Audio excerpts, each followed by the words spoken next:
Hey guys, it's Go Do Your Own Research. I hope everyone's doing really good. I've got another live stream. Tonight, I want to talk about Jay-Z. I've got another live stream. Oh, tonight, I want to talk about Jay-Z. I've got another live stream. Oh, 1 second. Tonight, I want to talk about Jay-Z. Got another live stream. Oh, 1 second. Tonight, I want to talk about Jay-Z. Got another live.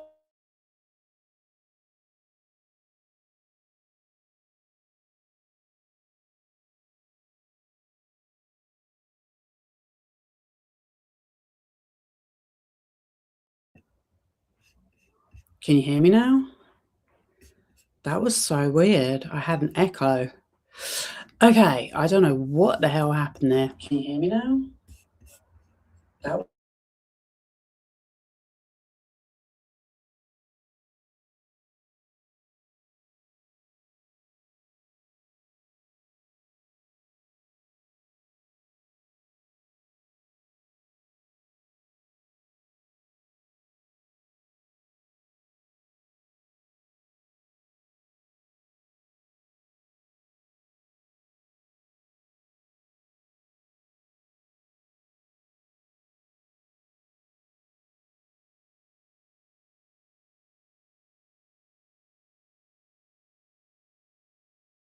is that better? Okay, I think I fixed it. That's so weird. No. What's going on?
Okay, I'm back. I think I fixed it.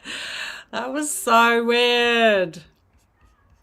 Okay, yeah, as I was saying, I'm going to talk about Jay-Z tonight.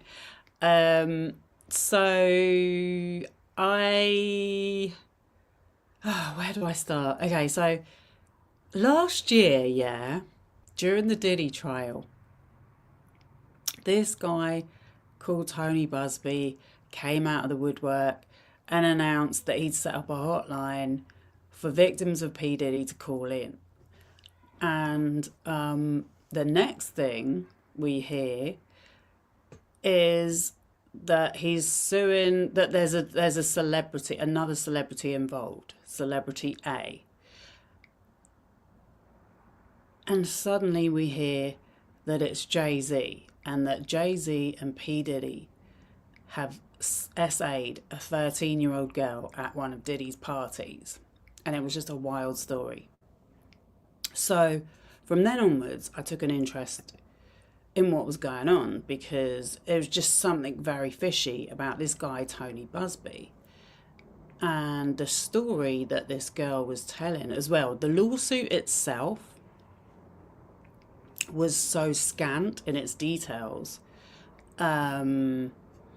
She she just made it up, really. I mean, it was just obvious. She said it was at the 2000 MTV VMAs, which you could still see online. You could still see footage of it. And she said that there was a Jumbotron outside, which is like a giant TV screen, which there wasn't.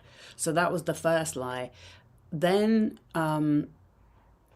she said that they went to a white house with pillars outside, when which obviously was Diddy's house when he lived in an apartment at the time. So there were just so many little things like that that I already knew that weren't true. So to cut a long story short, Tony Buzbee ended up dismissing the lawsuit with prejudice. By this time, the woman, the Jane Doe, had been on NBC News and told more stuff. Like, she said that this other singer was there who their manager came out and said no, they were on the other side of the country, they were not there. What's his name? Madden, one of the Madden brothers. She said that her friend who dropped her off, like, she lived hours away. She said her friend, when she was 30, drove her to New York, dropped her off on her own, and then had died. And then her dad had picked her up, and her dad had said he didn't remember it. So there was just so many things like that it was like a wild story. And then Tony Buzbee dismissed it with prejudice. And at the time, loads of content creators carried on saying that this lawsuit had validity. And I was just baffled. I was like, I don't get this. Like, why is everyone hating on Jay-Z so much? It went on. Then it turns out Tony Buzbee did not have legal jurisdiction to practice in SDNY. So the woman who he used to file some stuff in the court, Antigone Curis, she got sanctioned by the judge. So none of this was covered. Like, I did my own research and found it all out. And then Jay-Z sued Tony Buzbee for defamation in California, which people reported on because the judge dismissed it. However, the judge in his summary was saying, you know, there was some stuff here, like, I'm not dismissing it outright, there is stuff of note, but I don't feel like I have the jurisdiction or something. However, the case in Alabama, which was against Buzbee, so in California it was for defamation and extortion, and the judge cited that he'd gone on some of these YouTube channels that I talk about, like Sean Atwood and Piers Morgan, and what was another one he went on? I don't know. I've made a video about it anyway. I've made quite a few videos about it, so all the details are there. But yeah, and also he liked a tweet that said that Jay-Z was the mystery celebrity. So it wasn't a straightforward dismissal. However, the Alabama case stayed open and I was keeping an eye on it. And I actually made a video about the complaint that he made. And in that complaint, he showed evidence that Tony Buzbee had hired this firm, Ava Law Firm, which was like a legal marketing company who literally client farm. They set up hotline numbers. They have a call centre where people read out a script, and people get paid bonuses for how many clients they can sign up to serve lawsuits. So all that was in his second amended complaint. Then I found out a couple of months ago that the case has moved to SDNY. So I was like, wow, okay, definitely gonna keep an eye on it now. Then there was some updates to the docket, so I was thinking, okay, I'm gonna do a video about that. But then on the weekend, Jay-Z comes, he is having a comeback. Comes on stage at this performance with The Roots, a band called The Roots, who've been around for years. They used to play in London back in the day. Like, I remember the guy with the afro used to walk around in clubs I used to go to. I'm just trying to find, sorry, because I locked myself out. I lost my place. 1 second.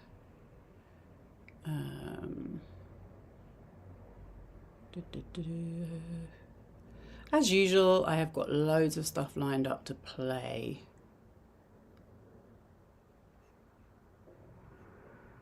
And I just can't find... Oh, okay, there it is.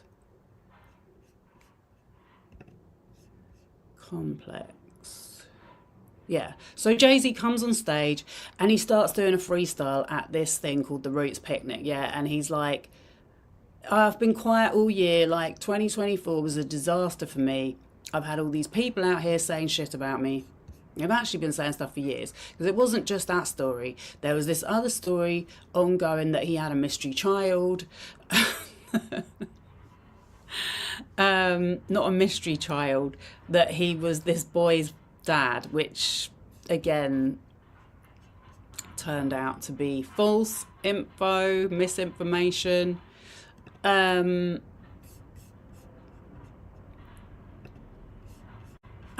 there's lots of stuff about Beyonce as well. So I feel like there's an ongoing smear campaign against Jay-Z, and I was trying to like find out why. Then I found out about this Liz Crokin, who's this like MAGA journalist, very similar to some of the others involved in the Epstein files. And she's been sort of gunning for Jay-Z. And also I found out that Jonathan Lee Richards, JLR, has been saying this stuff as well since the early 2010s. That's how far it goes back. Jay-Z hasn't never really said anything about it, but obviously in 2024, where he doesn't really do too many interviews, he's not really represented on social media, the rumours just spun out of control and people really started believing it. And this allegation about doing that to a 13-year-old girl has obviously really affected his brand and his image. So yeah, he comes on stage and he does this rap and he literally talks about Tony Buzbee in the freestyle. I couldn't believe it, and I'm like, I bet most people watching this don't even know about Tony Buzbee. So I'm gonna play the clip, yeah, and I'm gonna do a bit of hip hop translating. So this is a bit out of the ordinary for me, but it is what it is. I've been saying for ages I love my hip hop, so now you're gonna see why, because I actually genuinely thought this was a really good performance. He's also had a pop at a few other people. So Drake used a line in his new Ice album that said something about the jig is up. So he's had a little pop at Drake, he's had a little pop at Kanye West, he's had a little pop at MAGA, he's had a little pop at Republicans, he's had a little pop at Nicki Minaj, Tory Lanez. Let me show you what I'm talking about. Hattie's turning 100. If she would have transitioned before I cleared my name, I would have hunted them. So he said Hattie's turning 100. So I understand that Hattie is his grandma and she's about to turn 100 years old. So he's saying if I couldn't have cleared my name before she passed, I would have hunted them. Hattie's turning 100. If she would have transitioned before I cleared my name, I would have hunted them. Every one of them playing these silly games. That 1-800 ambulance chaser would have wished one came. But now That was Tony Buzbee. He said the 1-800 ambulance chaser would have wished one of them came. Would have wished an ambulance came. You see? You see what he did there? Because in his lawsuit, he called Tony Buzbee an ambulance chaser attorney. And he had a 1-800 number for the Diddy victims. 911 is a joke. Public enemy #1, I've been ranked. The rock's not crumbling. The leprechauns have magically run out of pranks. Your son on the... So The Rock Nation, so much stuff online. You can see a lot of content creators, some of the people I talk about. Piers Morgan, well, maybe not Piers Morgan, but Andy Signor, BJ Investigates, they have made videos against Rock Nation. And the leprechaun, he's talking about Tory Lanez, because Tory Lanez started a conspiracy when he got locked up for shooting Megan Thee Stallion, that it was all because of Jay-Z and Rock Nation. And because Megan's attorney, Alex Spiro, is the same as Jay-Z's attorney. Federal jail line mumbling something about having too much in his drink. You know how dumb that is? Another one fumbled his, wonder how I get the blame. Niggas' teeth is tumbling out their mouth and somehow I'm the one who done it. It's a murder. So that was about his ex-business partner, whose name is Damon Dash, yeah? Him and Damon Dash used to be in business together. They had a company called Rockefeller, and then they went their separate ways. And Jay-Z went on to make Rock Nation, and Damon Dash went into the movie business, and it flopped. And he's kind of low-key been popping up on various podcasts, having digs at Jay-Z, insinuating that he should have spoken out about stuff where Dame Dash never spoke out about anything, and kind of blaming Jay-Z and saying that he's a snake and that he ruined his career. But one time when he was on a live stream, because he's been on like hip hop reality show with his son. I think it's called like the Kids of Hip Hop or something. So he's still kind of going on like he's like, you know, balling. And one time he was on a live stream and his false teeth fell out of his mouth while he was talking. So that's why he said his teeth fell out. It's just hilarious. Teeth is tumbling out their mouth and somehow I'm the one who done it. It's a murder mystery game.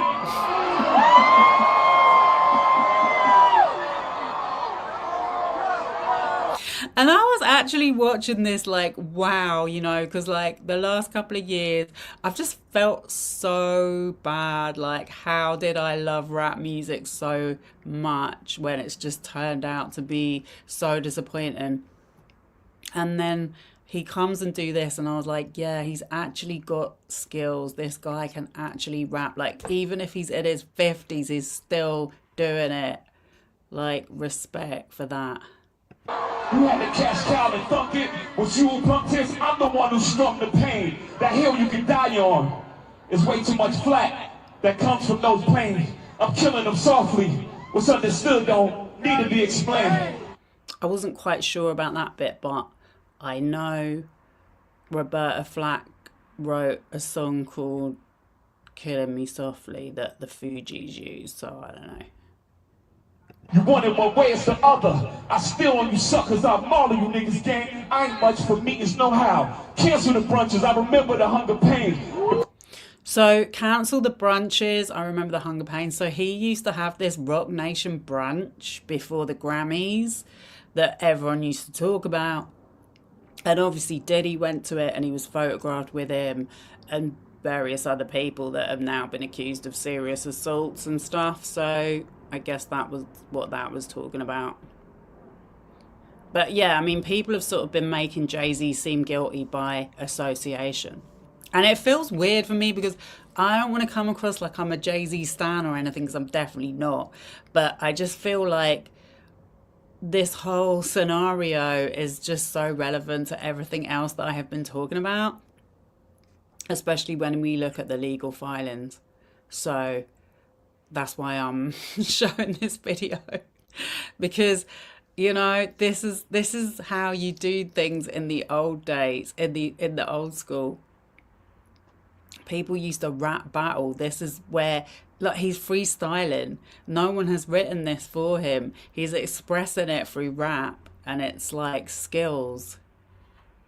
Price of the bricks going up. It's gonna cost you a beat to even say my name. Heard of a wonder king?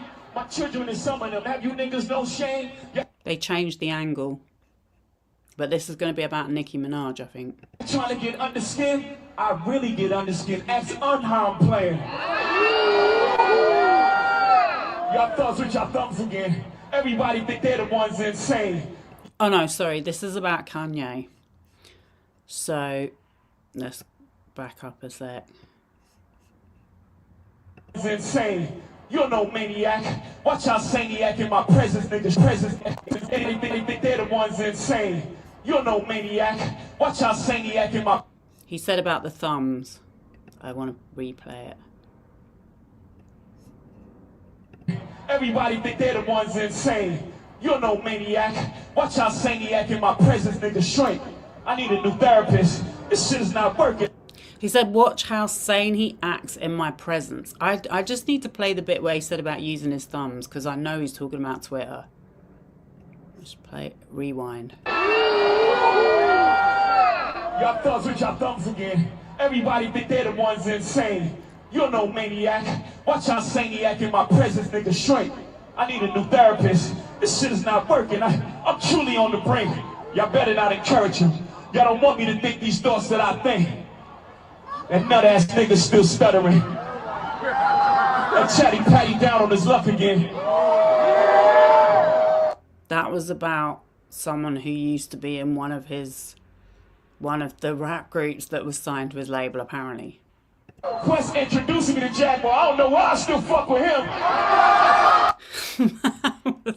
That was aimed at Jaguar, right? That was shots fired. He said Quest introduced me to Jaguar. So that's Quest from The Roots. Introduced me to Jaguar. I don't know why I'm still talking to him. Because she's always said that, you know, she was this big soul artist and she got to do like MTV Live with him. Whereas the truth is that she got to stand in for someone on, I forget the name of it. It was when they used to do like MTV Raw or something with just like him playing to an actual band in the studio. Which he still does live. I've seen Jay-Z live as well, yeah. I've seen Kanye live. I've seen them together. I also meant to say as well, speaking of Dame Dash, I actually saw Dame Dash at a party in London for Rockefeller. Like, my friend at the time was doing PR for Rockefeller and he invited me to this party. It was in a very small, intimate venue. Went with my friend, Damon Dash was there, and he was like sleazy. That's all I can say about him. Quest introducing me to Jaguar. I don't know why I still fuck with him.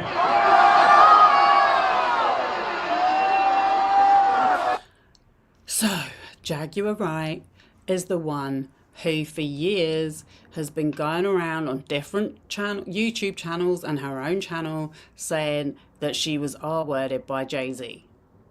And she went on Piers Morgan and said it. And Piers Morgan had to come online and issue an apology to Jay-Z and say that he'd removed it, even though the show's called Piers Morgan Uncensored. So, because Alex Spiro, Jay-Z's attorney, sent them a cease and desist about it.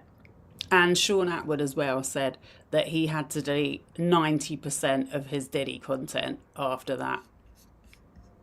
So yeah, 100% discredited. And now he's like, first time he's ever spoken about it, personally. Because she's always said as well, well, if I'm lying, then why don't they sue me?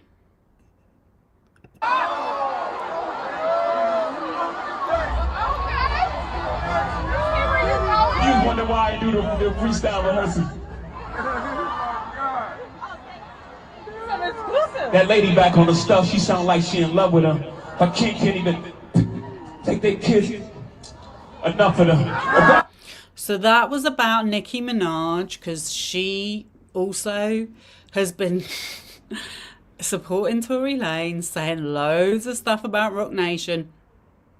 She said something about Jay-Z and Beyonce's kids were mentally disabled or something. So yeah, that was about her. And I think the reason why she's been mad at Jay-Z is because she invested in his Tidal streaming platform and she didn't make any money out of it. Can't be my eye. I got MAGA Republicans. Them shots came from the very top of the government. Good luck with them. I'm governed by God. You trying to break the government. I prayed for 40 days. My neck get flooded again. Wrist get flooded again. My net worth went up again.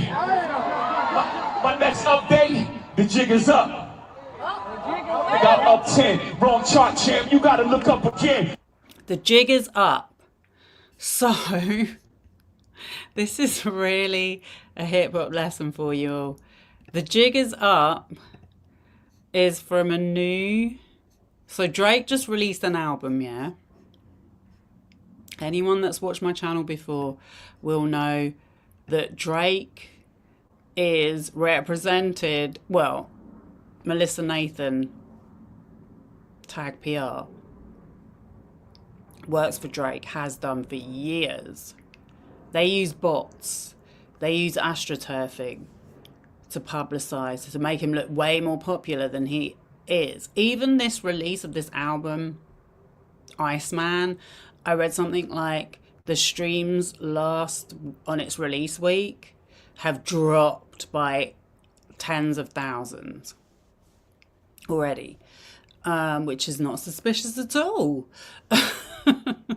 In a lawsuit that someone filed against Spotify, bots were shown. They had a VPN that was showing streams going on in the UK 24 hours a day of his last mixtape or whatever it was, the tracks he released against Kendrick Lamar. The VPN was showing that these streams were happening 24 hours a day in the UK, but they actually were coming from bots in Turkey. But this is a line from the album he released last week. The song was called... He used the Michael Jackson glove in the artwork, which is already a bad move because everyone's saying how dare he compare himself to Michael Jackson. So the song's called Janice STFU. And it says, we know how, I mean, in fact, I'm not being funny yet, but Drake's lyrics are so lame. And my daughter loves Drake. He says, if I call you up, shorty, right now, if I call your shorty right now, she picking up, yeah? You boys got big off my name. That's big enough. We know how you OGs rockin' already, my N-word. The jig is up. Yeah? Jigger Man. Jay-Z has always been known as Jigger Man. So, seems to be a little bit of a response back at that. People were saying, oh, he's pressed. I don't think he's pressed. This is how hip-hop has always been. It's like, you gonna say something about me, I'm gonna say something about you. Up 10, wrong chart, champ. You gotta look up again. Niggas look up the home. I never looked up to them.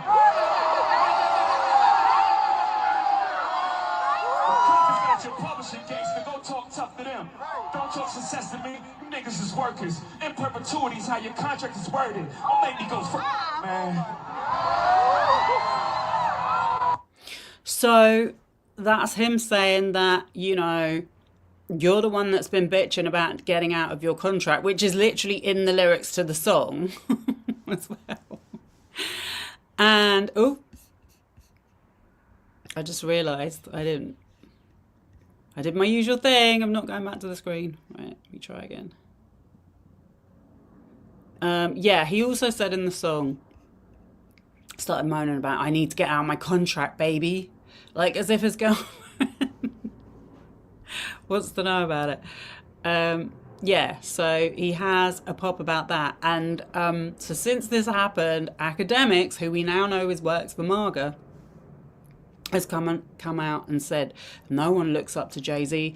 And I see someone already showed like a load of clips where people are saying I've always looked up to Jay-Z, including Nicki Minaj. My net worth went up again. My next update, the jig is up. I'm up 10, wrong chart, champ. You gotta look up again. Niggas look up the hole, I never looked up to them. Profits got your publishing gangster, go talk tough to them. Don't talk success to me, you niggas is workers. In perpetuity's how your contract is worded. Don't make me go man. The roots remember, even when the trees pretend, not too much of my name. Don't forget who I am. Hattie loves her Shawnees, S-H-A-W-N. I find it adorable she put the S at the end. You don't know, the show ain't even begin. I said, you don't know, the show ain't even begin. Yeah, so I thought that would be cool to show that. That is what hip-hop was always about to me. All this stuff nowadays, that people going on podcasts and bitching about each other, it's just not the same anymore. And the fake streams and going on live streams and like being on drugs all the time. All right, so a couple of days ago, actually May 20th, this came out.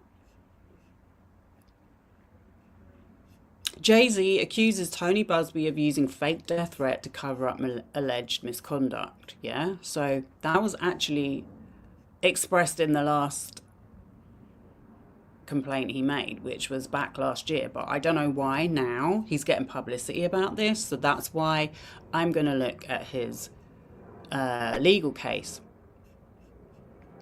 But before I do that, I wanted to talk about some of the rumours that have been going on about him. And this woman called Liz Crokin. Yeah? So he talked about Jaguar, and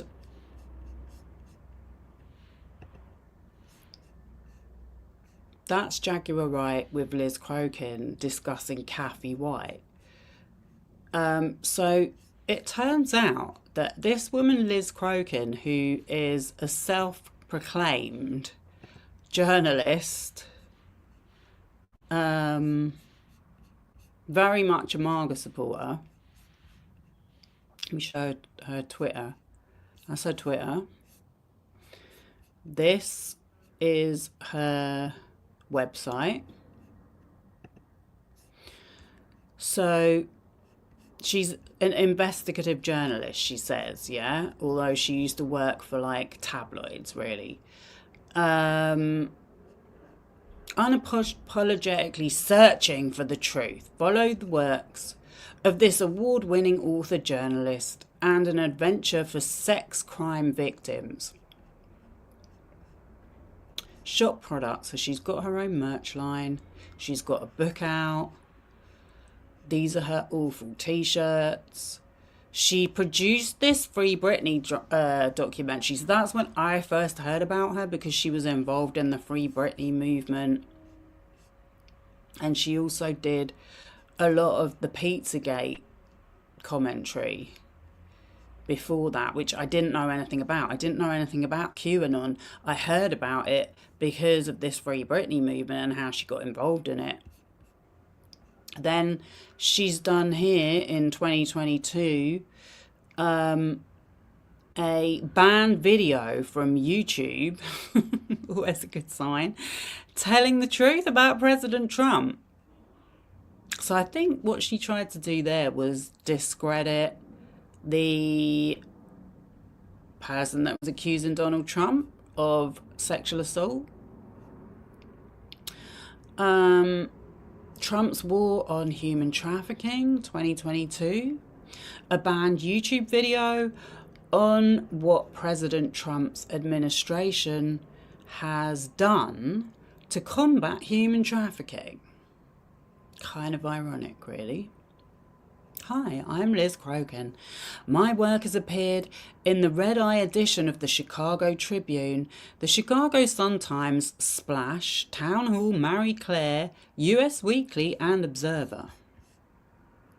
Stay informed, seek truth, and watch today. So she has a YouTube channel, and these are some of her reports. Nobody's Girl Part 1, Why Virginia Giuffre was a prime target for Jeffrey Epstein and Ghislaine Maxwell. Well, because she was a teenager and she was a victim of SA as a child. And perfect for them. So then we've got Jay-Z, Murder and the Mistress. The truth about Jay-Z's alleged mistress, Kathy White, and her potential murder. Liz Crokin, March 06, is it? I know she did it in, I thought she did it in 2010, or it looks like it says March 08. Liz Crokin, Vampire Hunter, episode 12, the Liz Crokin report. So that's another thing about how witches are involved in trying to bring down Donald Trump. The occult, Satanism. She is the one that spreads all these weird rumors.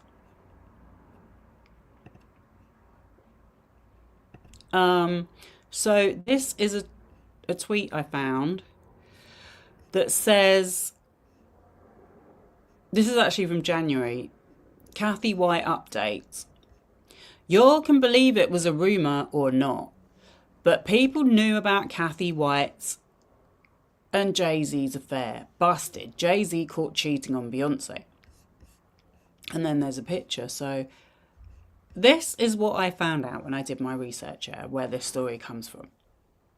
Apparently, back in 2009, they were pictured in the same club together. And when I say together,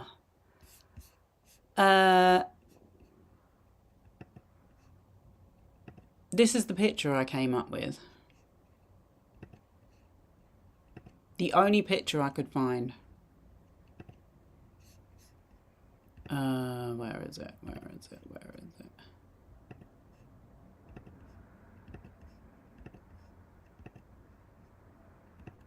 Oh yeah, here it is. Okay, this was the only picture I could find, yeah?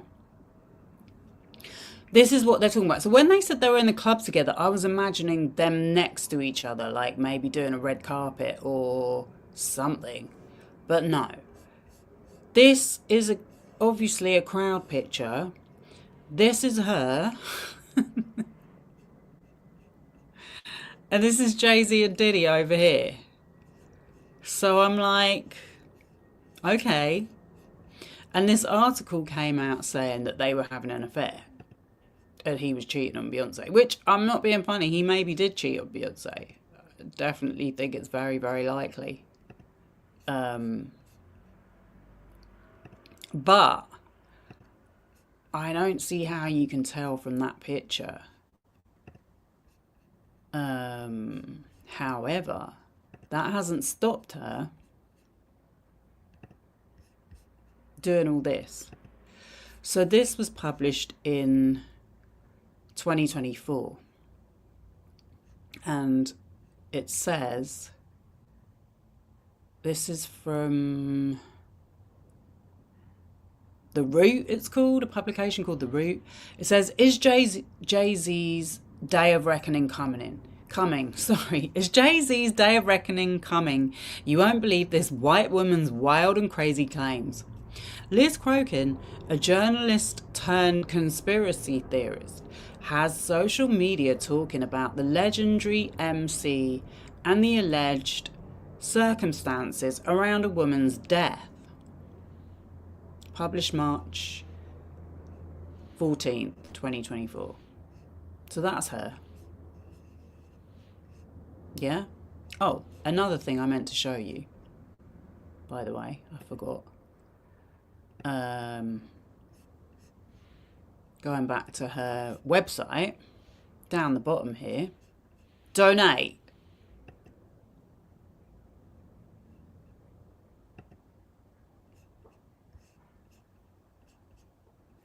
She's got a Give Send Go fundraiser for when she injured her hand in a surfing accident.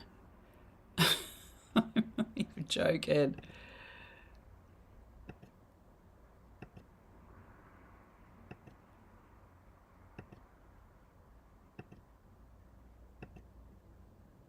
And she's raised $51,240 US. And people are still donating. Look. 1 month ago. Or 2 months ago. So yeah.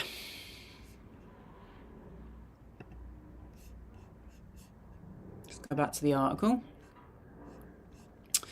QAnon supporter and conspiracy theorist Liz Crokin has taken to social media as well as Substack to allege a bizarre story about Jay-Z.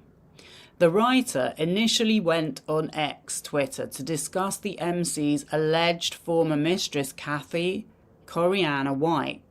Suggested reading. Oh. As an entertainment reporter, Crokin works for outlets like US Weekly, National Enquirer, Star, and In Touch Weekly. I still love In Touch Weekly. I really want. I'm afraid I used to read all of those mags, but only because I wanted to look at the clothes. Promise. However, the right-winger is known for supporting unhinged theories like COVID was a lie. Oh, just COVID was a lie. Well, I can show you her Twitter in a minute. I'm going to show you, there's a lot more on there. In addition, she is an avid Trump supporter. For some reason, Crokin felt the need to tell a disturbing story about Jay-Z. Last week, she wrote, in August of 2011, I was working as a senior editor for Star magazine. My boss asked me, it's not exactly like the height of journalistic quality, but, you know. My boss asked me to look into online blog reports claiming that a woman named Kathy Corianna White, who friends called Corey, was having an affair with Jay-Z. The blog that reportedly first broke the affair story was published by Hollywood Street King in an article titled Busted. Jay-Z caught cheating on Beyonce with Kathy with Kathy White in August of 2010, right? So it's 2010, sorry. I managed to get a hold of Kathy at her job in New York over the phone, right? So I was thinking, busted having an affair. And then all that you can see is that picture. There's that one. Yeah.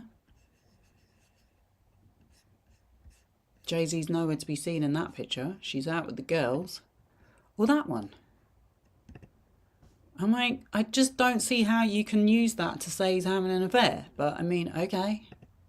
Like I said, it's possible.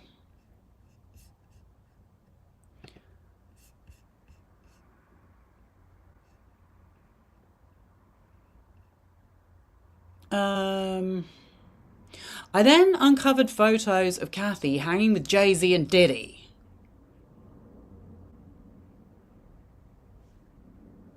No less. At Teo nightclub in Las Vegas. So I called her back and asked her about the photo evidence that debunked her initial claim that she had never met him or hung out with Jay-Z at this point. But that photo doesn't debunk that, because she literally could have had that photo taken. I mean, for one thing, how do you know that's even her?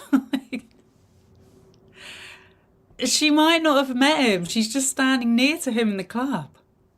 So that photo doesn't debunk it. Days later, I tried to reach her at work with no luck. I finally got a hold of one of her colleagues and I asked her if she knew why Kathy had been MIA. Her colleague shockingly told me she's dead.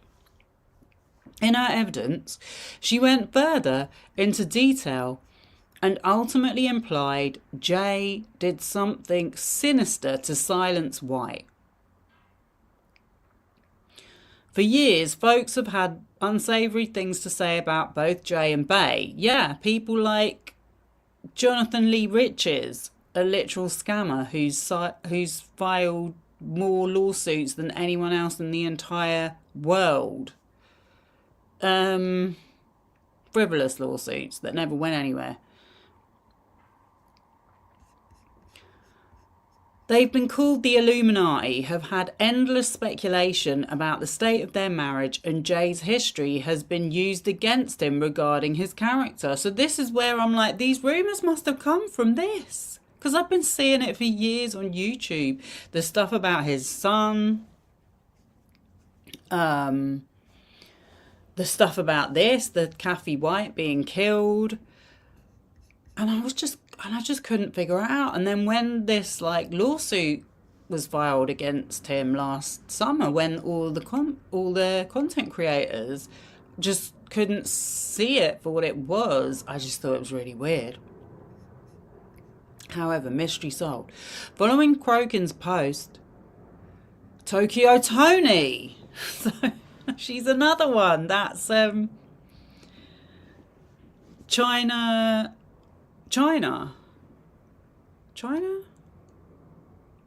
The girl that was with Tiger and then had a baby with Rob Kardashian. That's her mum. She also goes on a lot of these podcasts. She's been on that Real Life Productions, the same one that Jaguar Wright got famous on. And she made a horrible video the other day. It's really, really awful, talking about her daughter. She's an awful mother. Awful. And she's been saying stuff about her daughter worships Satan and all this stuff. To also label this pair as demonic. Well, I mean... However, without any substantial proof of anything, the power couple remains at the top of the game. Well, I think you spoke a little bit too soon there. Because they've definitely their reputation has taken a definite knock. And they have kids now who are at the age where they're going to be going online and seeing this stuff. So yeah, look at this. This is a tweet from Liz Crokin from March 25. She said, Jay-Z is a pedophile, a rapist, and most likely a murderer who killed his mistress. Her name was Kathy White. I would know because I was going to tell her story before she was murdered. Ye called. So we've got Tokyo Tony, and we've got Kanye West. Ye called Jay out in 2018. 2018 or 2016? Sorry, I haven't got my glasses on. And was drugged by his psychopath intelligence handler and forced into a 5150 hold against his will, just like Britney Spears. I covered all this in real time. So now this makes a lot of sense, because BJ Investigates, I remember she made a video about the Kardashians trying to put Kanye West into a conservatorship and how Lou Taylor was behind it. And Lou Taylor, I think, is another one of Liz Crokin's targets. Kanye West has a drugs problem. That is why he was put in a 5150. Just recently, he had a court case a few weeks ago because he didn't pay the builder that he hired to sort out the... He's got a iconic architectural property on the coast in... Where is it? Like...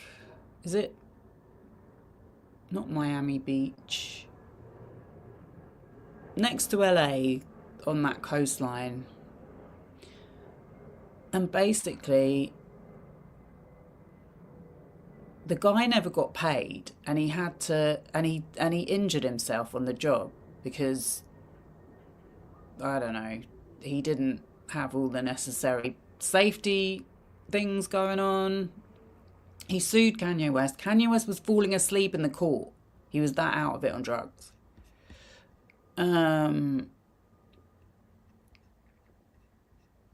Ye called Jay out in 2016. So obviously they had a big falling out. And you start thinking to yourself, like, Jay-Z has distanced himself from these people like Kanye West, Damon Dash for a reason.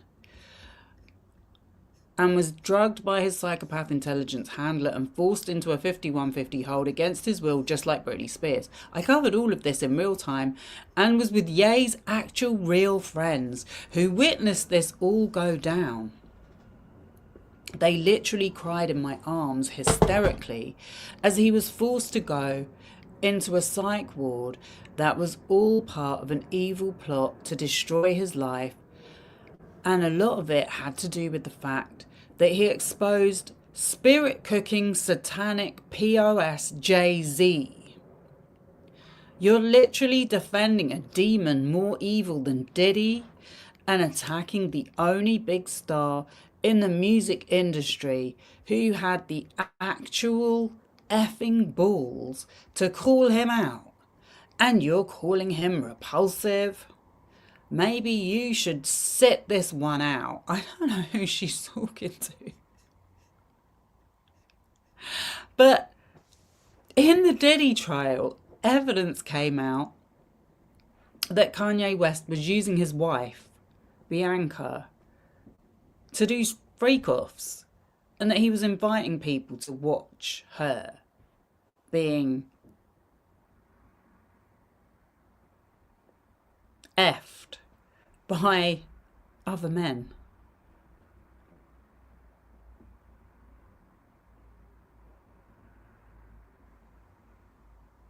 Maybe you should sit this one out. Your time would be much better spent finding your own balls. That is, assuming you even have them. I have absolutely no idea who she was saying that to, but anyway. I feel like it's pretty defamatory what she says. She didn't get mentioned in the freestyle, but, you know, he did talk about the MAGA and the Republicans, so kind of explains it. Oh, this was on TikTok as well. Jay-Z mistress, Kathy White. So there's all these TikToks talking about it. This is why I don't get my information from TikTok. I just can't. I just can't with these people. That's Jaguar Wright on the blue couch. That was when she started to go viral, when she was saying all of this stuff. Jay-Z and a box cutter. And so it came to light that Jaguar Wright knew Liz Crokin because she invited her, Liz Crokin invited Jaguar Wright to this MAGA event at Mar-a-Lago.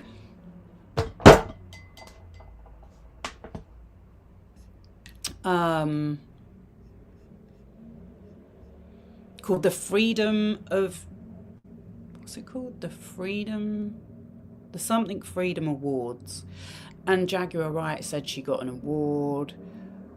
And this was for basically going on podcasts and lying about P. Diddy. Everything she said about the freak-offs was incorrect and proved wrong at the trial. And also saying that she'd been sexually assaulted by Jay-Z. And then she gets invited to this Freedom Awards thing with Liz Crokin. So this is them. Well, this is one little clip I found of them.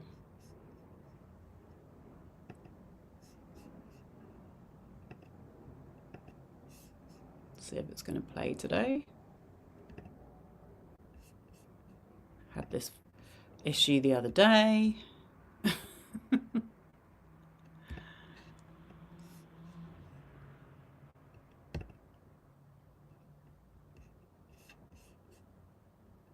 I don't know if anybody's ever told you that.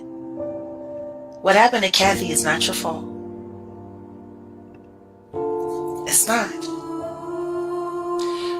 You're gonna make me cry. I have felt like No, I'm telling you. It's not your fault. It's not your fault. If I had any idea, You were doing your job. Mm-hmm. And of all the people that she lied to, there was something about you that finally made her want to tell the truth. Yeah. She made the same mistake Kim Porter made. She didn't think it would go that far. But then again, she got through a curveball. Uh-huh. Yeah. She was not alone when she died. And the night that they said she died, I'm not even sure that she did die. Completely. Yeah. I do feel that I need to be a voice for her. Okay. Yeah. I don't even need to say anything. So yeah. Next I'm going to show her Twitter. Right, so yeah, we have a comment. You English are so obsessed with scrutiny. Look what you did to Princess Diana. How do you know I'm English? Yeah, I am English. I don't know what you mean. Look what I did. What did I do to Princess Diana? I didn't do anything to Princess Diana. She died in a car crash in Paris. I don't think that has anything to do with English people, to be fair. It was French paparazzi that were chasing her at the time. And the driver was French. And the guy she was seeing or with, Mohammed Al Fayed's son, Dodi Fayed, he's not English either. So I don't really know what you mean there. If you mean it was orchestrated by the royal family, they certainly don't get my back in, the royal family. I am not a pro-royalist, trust. Anyway, thanks for your comment. My live chat's been a bit dead lately. I don't care. I can just present and you can speak to me all later. It's fine. Right, so this is Liz Crokin's Twitter feed. Oh, now I'm getting a phone call. It's all going off. 1 second.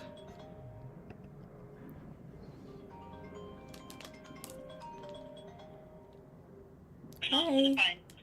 Hey. Hi. I'm just...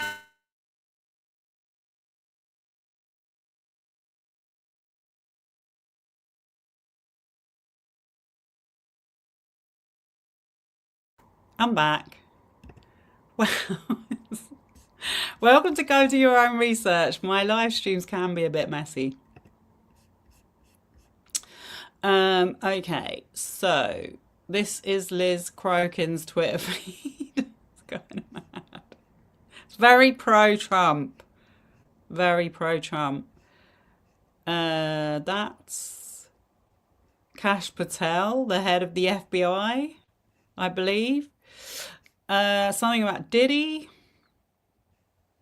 Oh, that was when he had his top off. That's such a gross picture. Okay, so this is her... Every single celebrity who was involved in sex crimes against children is panicking for a reason. Every single journalist who covered up child sex crimes and or Pizzagate is also panicking.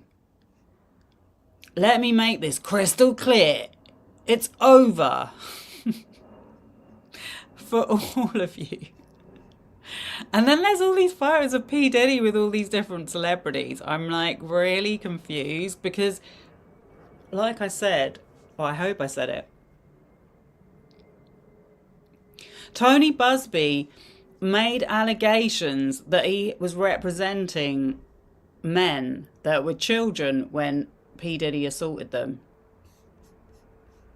It turned out to be he didn't have license to practice law in SDNY. And all the cases were dropped. And it was from a 1-800 number that they advertised. Let me show you the video. Let me show you the video. I got rid of my channel because I thought it was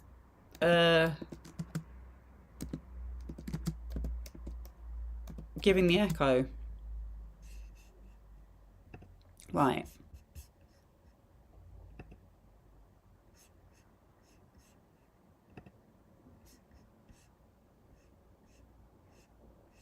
Let me show you the video. There it is. It's from a year ago.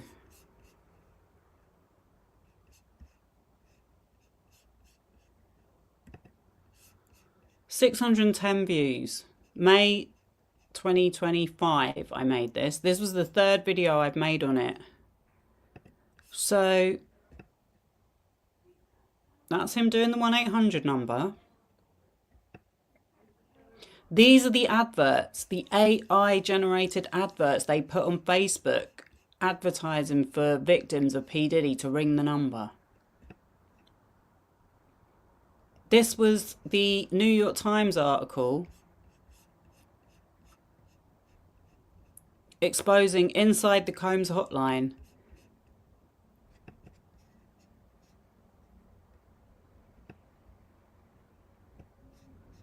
The makings of a mass tort, yeah? So the New York Times did an investigation, investigative journalism. Another one of the AI adverts. The world is watching P. Diddy's case unfold. These were on Facebook. That's a screen with the script they used when people called up. They got people to sign things and then copy and pasted their signatures onto legal documents without their consent. Oh, it's Popcorn Planet making a video about it. What a surprise.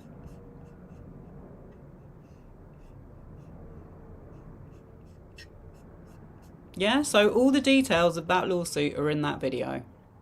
I'd love it to get some more views because honestly at the time there was like me and about 2 other people that were actually researching and reporting on the facts. Everyone else was going, no, Jay-Z hired hitmen to go around and threaten her. That's why the lawsuit got dropped and he paid a settlement off. No, he didn't. He sent private investigators round after the lawsuit was dropped.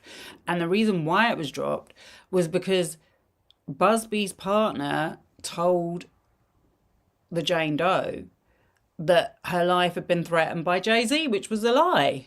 And he also threatened his legal team on a phone call. So it's Brian Friedman 2.0. This is what I've been saying. People that support Alexa Nicholas. This is who she's got representing her right now against Brian Friedman. So we've got Amanda Bynes, John Legend and Chrissy Teigen. They're another one of her targets. This guy, Stephen Colbert, I don't know what this is about, but she's apparently accusing Stephen Colbert of being a pedophile.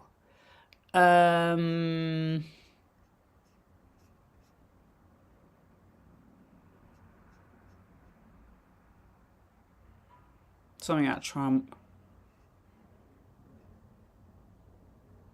Oh, anti-Semitism. The anti-Semitism, this is genuine anti-Semitism, is strong on her Twitter feed. Watch this video. Jewish billionaire couple Stuart and Linda Resnick own the majority of California's water. They also own Fiji water brands. The pieces are coming together.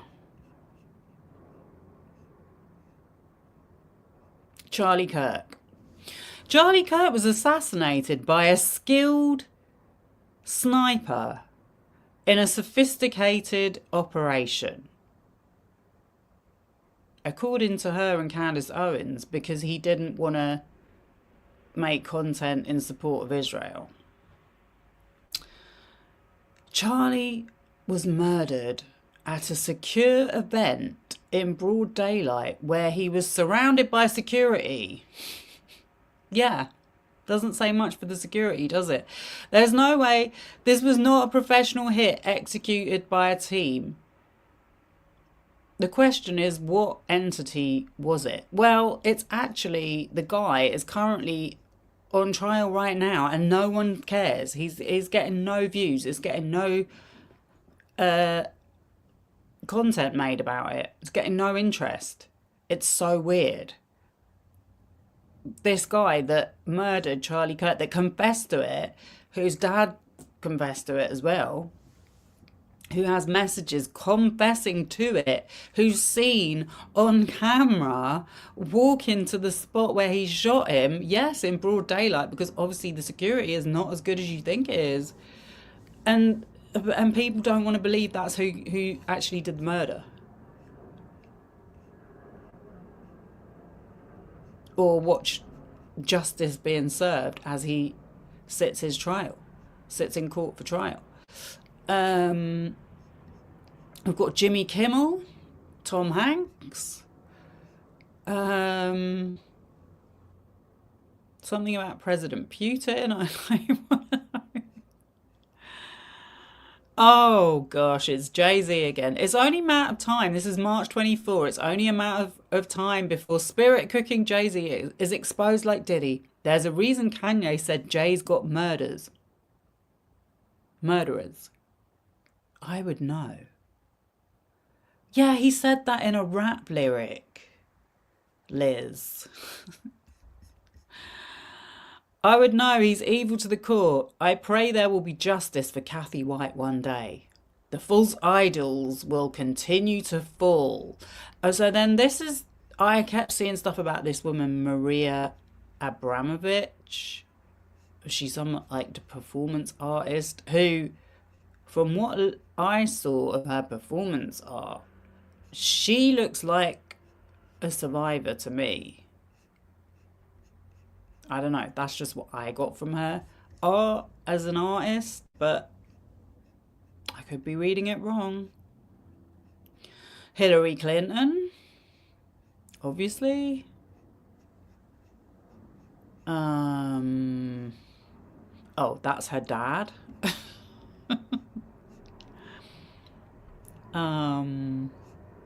Something to do with Trump again. Oh, more about Jay-Z. Note this date, 2nd March 2024. Hey Jay-Z, I was the reporter who talked to your alleged mistress right before she died, was murdered. I know everything. I know what you did. Go F yourself. Your time is coming. Maybe you and Diddy can share a prison cell together. Justice is coming. She's taken one lyric by Kanye West, and that's now her proof that he killed his alleged girlfriend.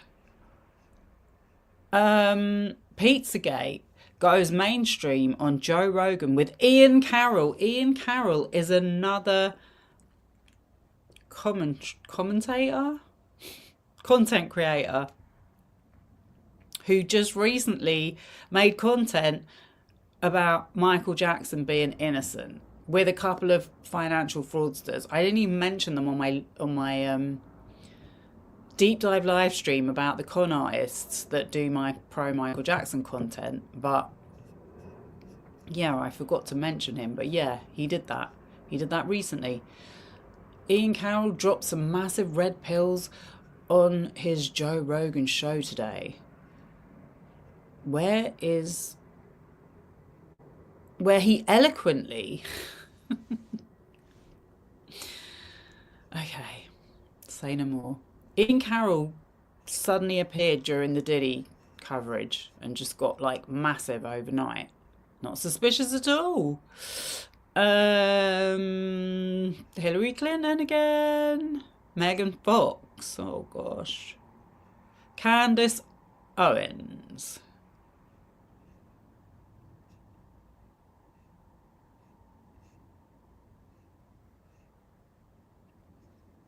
That was one of the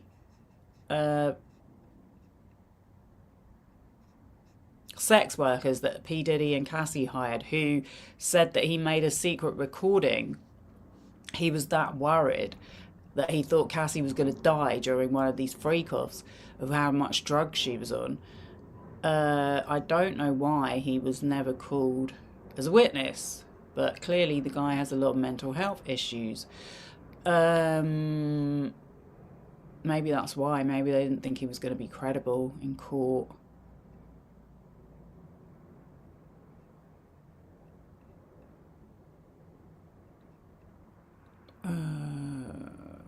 Trump. Oh gosh, yeah, this guy, another one. Misinformation. Literally, during the UK riots, he made a video saying that the riots were because British people had had enough of immigration and they'd gone out to protest. Bullshit. Absolute bullshit. Paid for propaganda by apparently Elon Musk. 50 Cent. Oh my god. Let's not even go there. 50 Cent cashed in on the whole Diddy thing. Elon Musk. Elon Musk, speak of the devil, and he shall appear. Suge Knight. Suge Knight, sorry. Suge Knight. Even Suge Knight. People were listening to Suge Knight talking about P. Diddy when he was in jail. He was doing a podcast from jail. You couldn't make it up, could you? I mean, you could. You could make up what he was saying on the podcast very easily. Jeffrey Epstein flight logs. I find it super interesting that Barack Obama may be gay is trending now. Oh dear. Breaking, Senator Dick Durbin just blocked Senator Marsha Blackburn's request to subpoena Jeffrey Epstein's flight logs. There are members of Congress who rape children. Yeah, didn't the president do that? This is Pizzagate Project Veritas whistleblower Ryan Montgomery a cyber security professional was given a tip about a disturbing website, and after a bit of digging he found a vast network of self-proclaimed pedophiles, murderers and rapists using the open internet to prey on. So Project Veritas, I came across that the other day because, speaking of Jonathan Lee Richards again, a few weeks ago, maybe a month or so, I made a live stream about Jonathan Lee Richards, JLR Investigates, who does very similar content to her. Because it came out that he beat up his girlfriend, who was called Magnolia, and she was part of Project Veritas. Is child trafficking taking place on Etsy? Oh my God.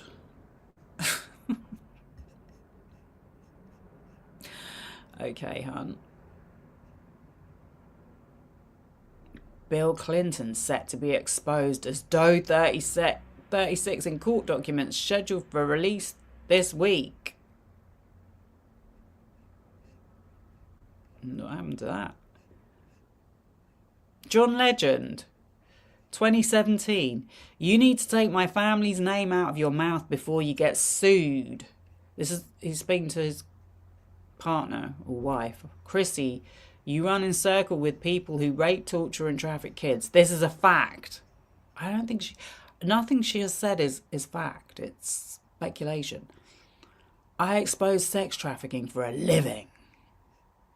So she had beef with Chrissy Teigen, John Legend's wife. Jaguar Wright. Oh, God. I was looking at this earlier. She looks like a slug. I got an idea that Evan Rogers is going to help me figure that out.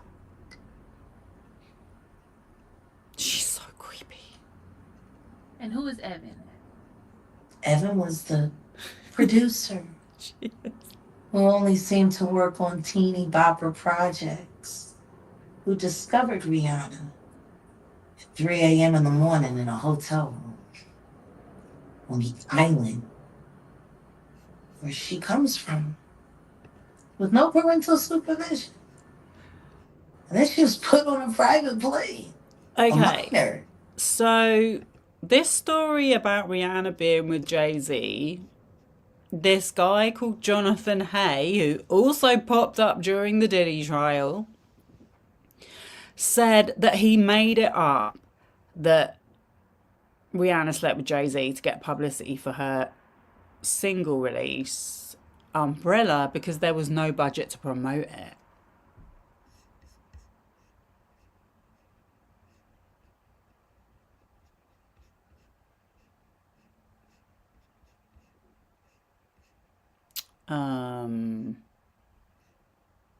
Oh, by the way, that guy, Jonathan Hay, he's now accused Diddy of assaulting him as well.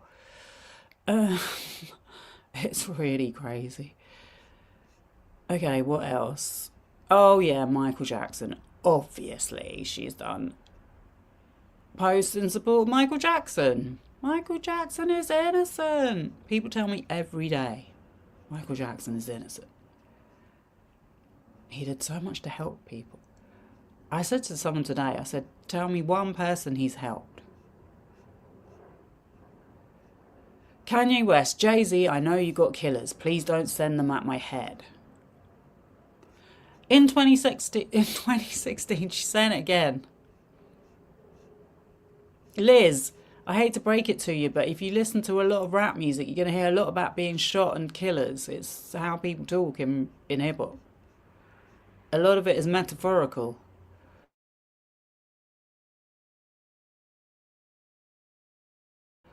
Busted seeing videos of Satanists eating and tucking and sucking the blood of live cats. Brace yourselves. They're also doing this to children, including babies and toddlers.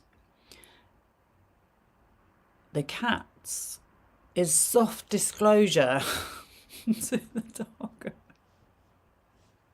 I'm sorry, this isn't funny, but it's ridiculous. The cats is soft disclosure for the darker and more difficult truths that many of us have been making up about. Oh, this is where she had her injury, I think. Not milking it at all. Joe Biden. Kanye West again. Oh, Kanye was right and told the truth. No!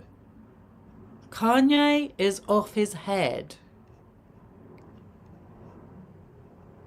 And he spouts a lot of hate speech for attention, whether he believes it or not. He's the biggest egomaniac. He's a megalomaniac. He's literally the definition of a megalomaniac. And he's abusive. He's fully abusive, not just to his women, his girlfriends or his wives, but his staff. Sexually and physically and mentally. So she says she's a victim of physical, sexual and emotional abuse, which I'm really sorry to hear that. But I'm sorry, that doesn't give you more credibility. On October 8th, 2012, after receiving an extremely painful spinal tap, I was diagnosed with meningitis that later developed into encephalitis. So I was wondering if that meant spinal stem cell injections.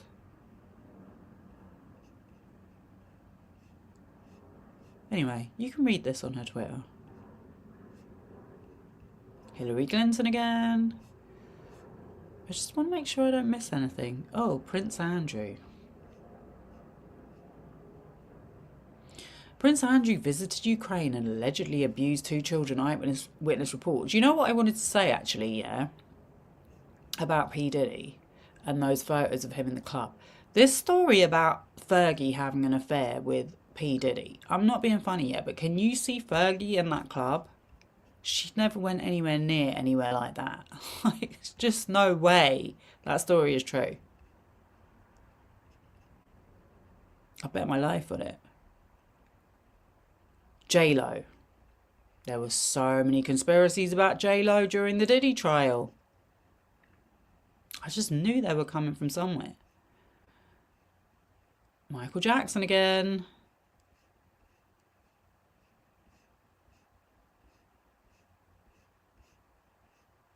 I think I'm nearly at the end. John Podesta, is this you? Podesta. What I found in the Epstein files was that he was in contact with someone from Podesta PR company or whatever it's called.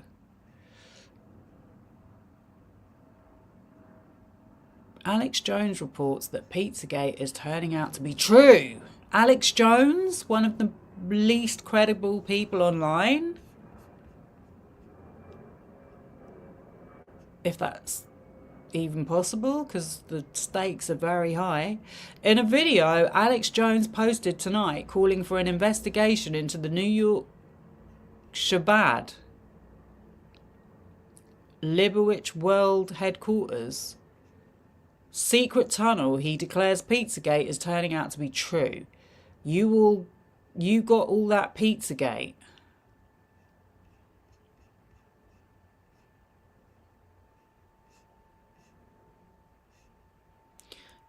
Blah, blah, blah, blah, blah. Donald Trump with a pizza.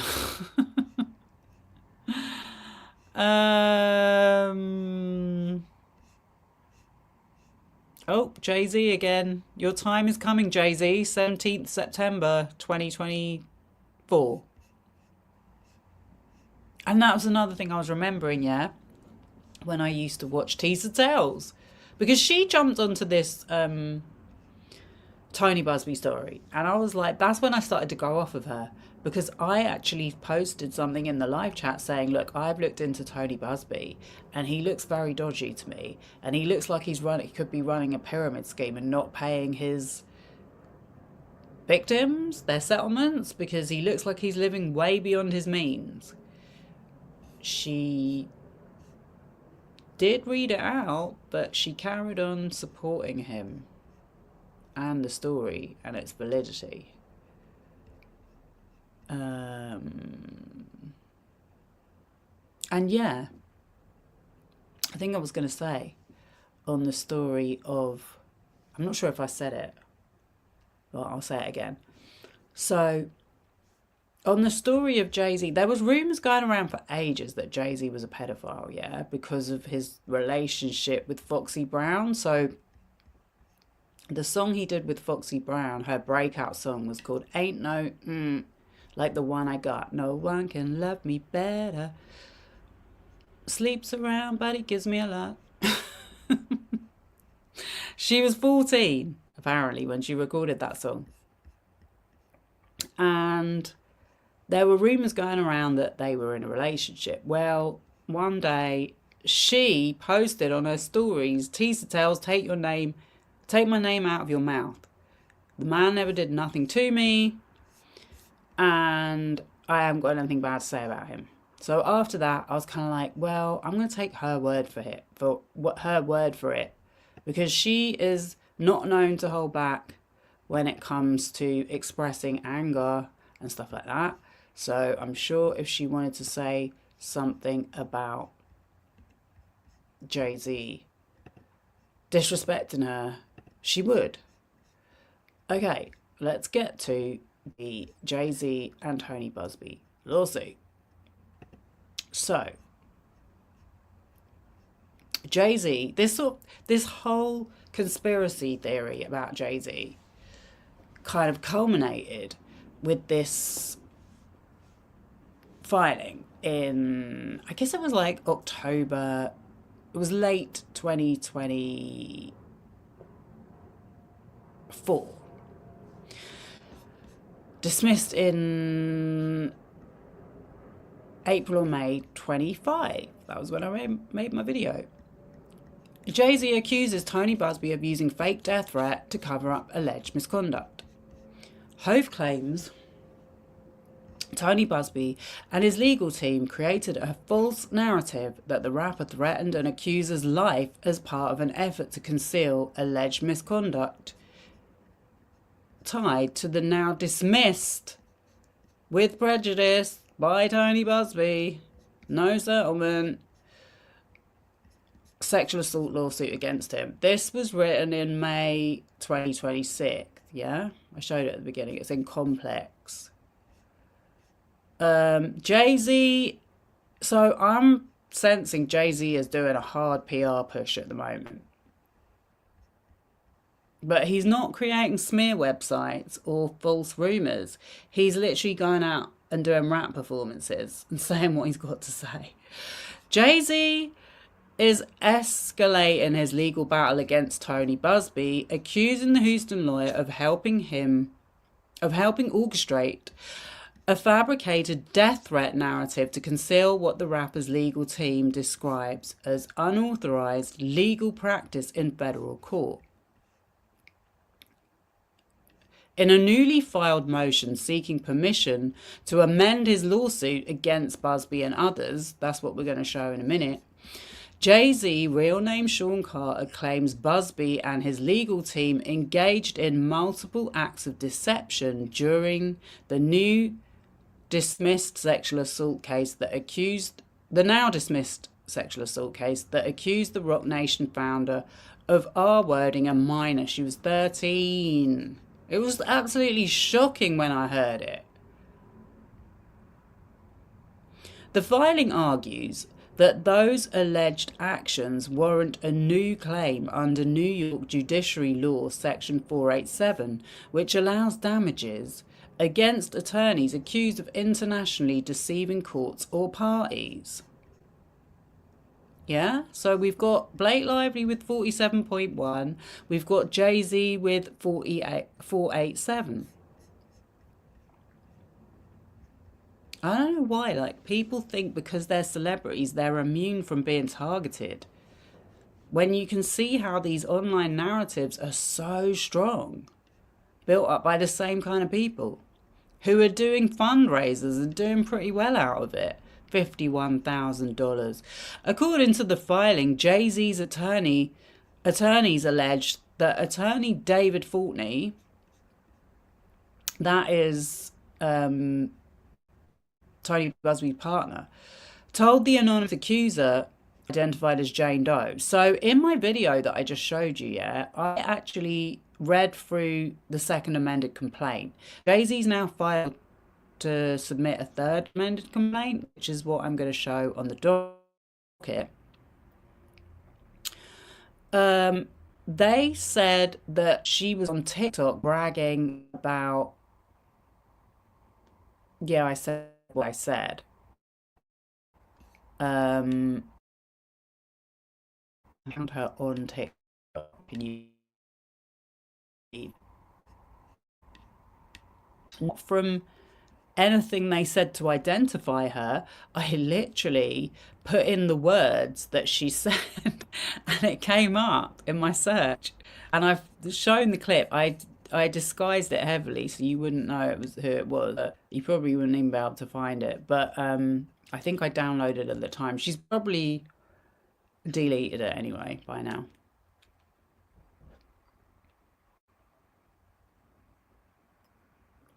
But yeah, I just thought it was interesting because she certainly doesn't seem to be living the life of someone who's had their life threatened and is in hiding, or genuinely taking those threats seriously if she's making TikToks like that. She's also, well, go and watch the video. I'm not gonna go too much into it. According to the filing, Jay-Z's, I just read that, sorry. The motion characterizes the claim as false and argues it was used to persuade Doe to quickly abandon the lawsuit before questions surrounding Buzbee's ability to practice in the Southern District of New York could be fully scrutinized. Yeah, so that's the reason why it was dismissed, because he had no business filing it there. Defendant Fortney falsely and outrageously even told Doe that Carter had threatened to kill her in order to convince her to dismiss the underlying action, so that he and Buzbee could avoid sanctions for their unauthorized practice of law.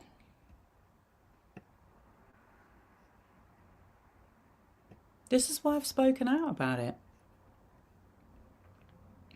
Even in those comments on the Reddit post that someone made about my video about Andy Signal, there was someone there saying, we need to find out false accusers because it's so bad for victims, for real victims, to get justice. Well, you got one right here that was on Andy Signal's channel. Or Andy Signal was covering it in support of her, in support of Buzbee, in support of Jaguar Wright. Jaguar Wright went on Andy Signal's channel a few times during the Diddy trial. She was like, oh, Popcorn Planet, they love them over there. They're so great to me.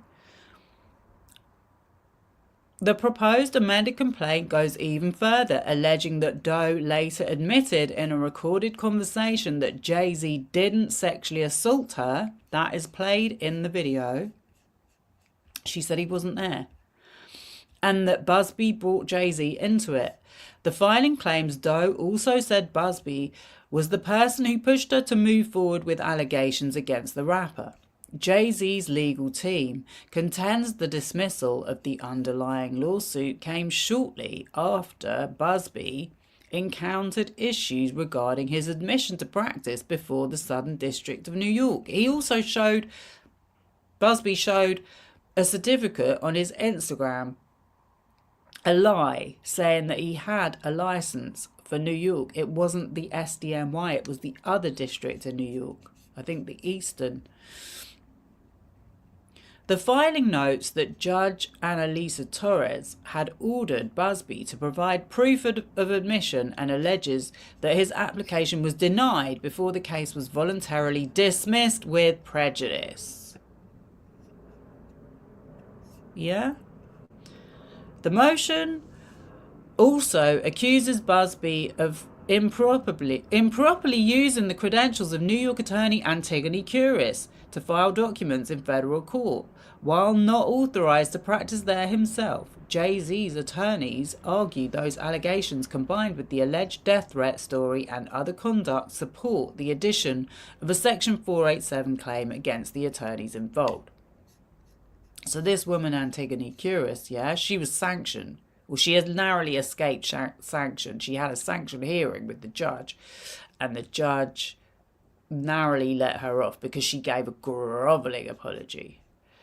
The latest filing is part of Jay-Z's broader lawsuit against Buzbee, Fortney, Curious Law, and Jane Doe. Jay-Z alleges the defendants knowingly pursued false allegations against him in an effort to extract a settlement and cause reputational damage.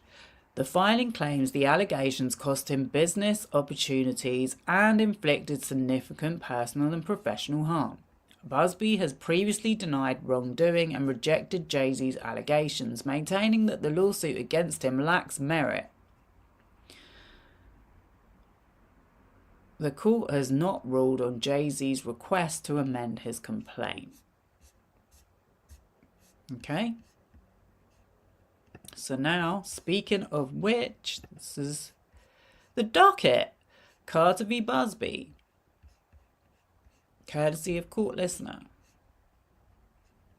So, May 29th. There's been a few things filed that I need to pay for. I need someone with a Pacer account to befriend me, because I can only get the free ones.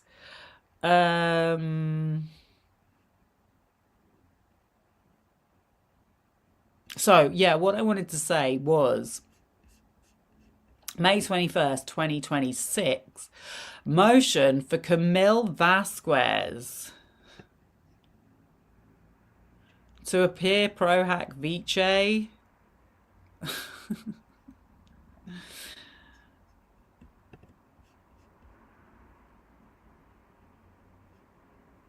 Filed by Anthony G. Buzbee. So she's going to be representing Buzbee in this case. I can't believe it. Camille Vasquez, who represented Johnny Depp. Okay, so this is the memorandum of law in support of motion for leave to file a third amended complaint by Jay-Z, aka Sean Corey Carter. And so now Alex Spiro is not on this document. It's this guy, Jordan W. Steve, Roberts A. Kaplan, and Alejandro Brillo.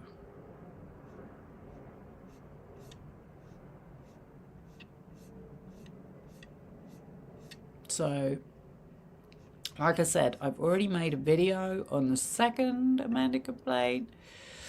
This is the preliminary statement. It says, defendants manufactured and spread false allegations of child SA against one of the most recognizable public figures in the world, the recording artist and businessman Sean Jay-Z Carter, in a failed attempt to extort him.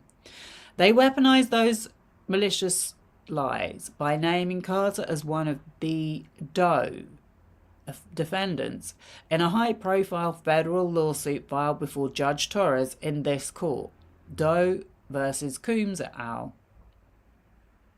the underlying action, and then demanded that Carter pay them to make it go away. When Carter refused, they detonated those lies by naming Carter publicly in the underlying action and by making false and malicious allegations of even more egregious conduct in a televised NBC News interview.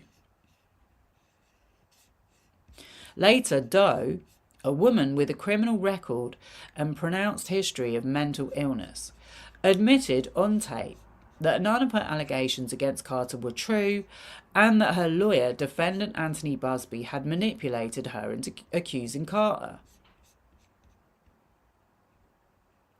Unable to survive the scrutiny of discovery and Carter's powerful defences, and having filed the case in violation of basic rules regarding admission to the SDNY, defendants soon folded, voluntarily dismissing with prejudice the underlying action against Carter.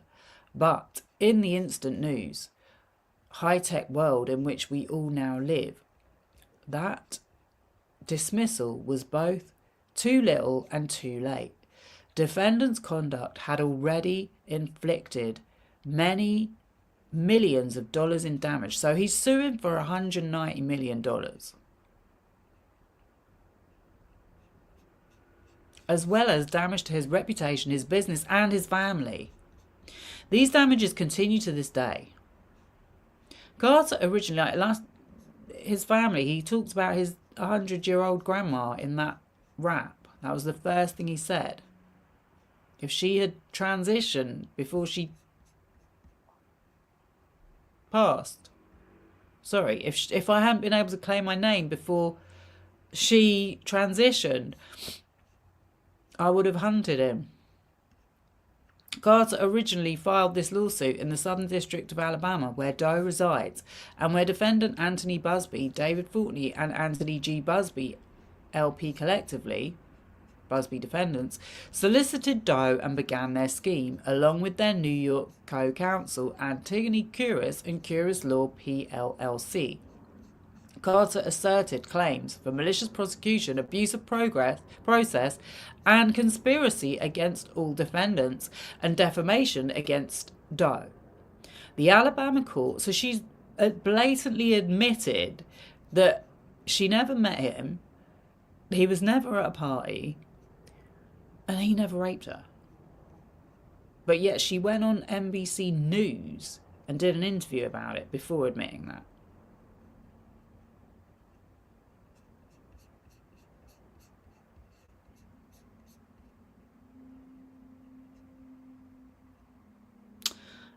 The Alabama court held that it had personal jurisdiction over Doe and the Buzbee defendants, but transferred the case here as the preferred venue because this court is where defendants had filed the underlying action. So obviously that was against P. Diddy. Carter now seeks Carter now seeks leave to file the third amended complaint, which will streamline the case by withdrawing two claims, abuse of process and civil conspiracy, against all defendants, while adding one claim under New York judiciary law, section 487, against the defendants who are attorneys. Leave to amend should be granted for the following reasons. First, this motion is both timely and made in good faith. After this case was transferred to the Southern District of New York from the Southern District of Alabama, Carter promptly made clear his intentions to amend, and his proposed amendment will serve to focus the case by removing two causes of action while adding one cause of action against the same defendants arising from the same facts and circumstances. As discussed below, courts in this district routinely grant leave to amend an analogous situation. I do find some of these legal words very taxing, challenging to pronounce. Second, permitting the amendment will not prejudice defendants since, unfortunately, this case remains in its earlier stages, discovery has not yet commenced, and no trial date has been set. In fact, Carter's withdrawal of two claims will narrow the scope of this litigation. Likewise, because the new Section 487 claim against the defendants, who are attorneys, arises from the same facts as the malicious prosecution claim, it will require no additional discovery. Oh. There's a lot of exhibits that I can't see because you need a PACER account. There is no undue prejudice to defendants because the TAC will not require them to expend significant additional resources to conduct discovery and prepare for trial or significantly delay the resolution of the dispute. So I heard the trial was scheduled for 2027 and that all the discovery needs to be done by December 2026. That's obviously this year. Defendants' arguments about having to rebrief their motions to dismiss don't work either, since briefing costs do not constitute prejudice in this circuit, and the transfer to New York requires the parties to rebrief their motions to dismiss, at least with respect to the defamation claim. Anyway, more specifically, Doe's current motion relies on Alabama choice of law rules to argue that California law governs the defamation claim. Oh gosh, not all this again. Adding the Section 487 claim is hardly an exercise in futility. The third amended complaint plausibly alleges that the defendants, who are attorneys engaged in multiple acts of deceit, including filing pleadings containing knowingly false allegations in the underlying action, fabricating statements to Doe in connection with the underlying action, and, as to Buzbee, practicing here in SDNY using the curious defendant's credentials without being authorised to do so.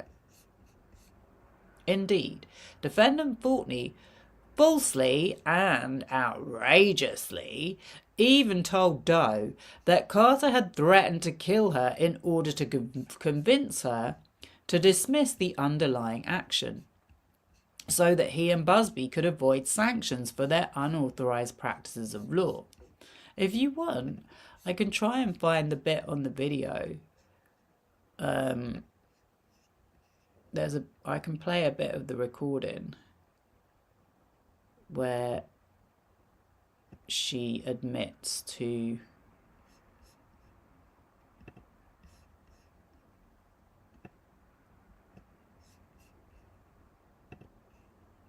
from your mouth. Yeah. He asked you about Jay-Z. Yeah. But Jay-Z you're saying he was definitely there?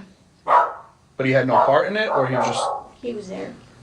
He was just there, but he didn't have anything to do with any sexual acts towards you. It was strictly... Yeah. Okay. Okay. And now, we're talking about, like, because it was at a party or something like that, right? An after party? So he was just present at the party. Okay. Alright, that's... So you only got into Jay-Z's name because he was asked you, and did he suggest that Jay-Z might have had some part of it? Like, he was the one that kind of pushed me towards going forward with him. With Jay-Z. Buzbee did? Yeah. do you know why? No. You never mentioned it? Just for the record as well, Jay-Z might have been... Yeah, so she said he was at the party, but he couldn't have been at the party because the party, she said, was at a White House with pillars. And like I said, Jay-Z's... P. Diddy's location that night was reported by the press because he went to an official party at a club called Lotus nightclub where he was pictured with J-Lo having an argument, and he went back to his house, which was in an apartment in New York. So, yeah. He was alone when he went back there. Not with Jay-Z.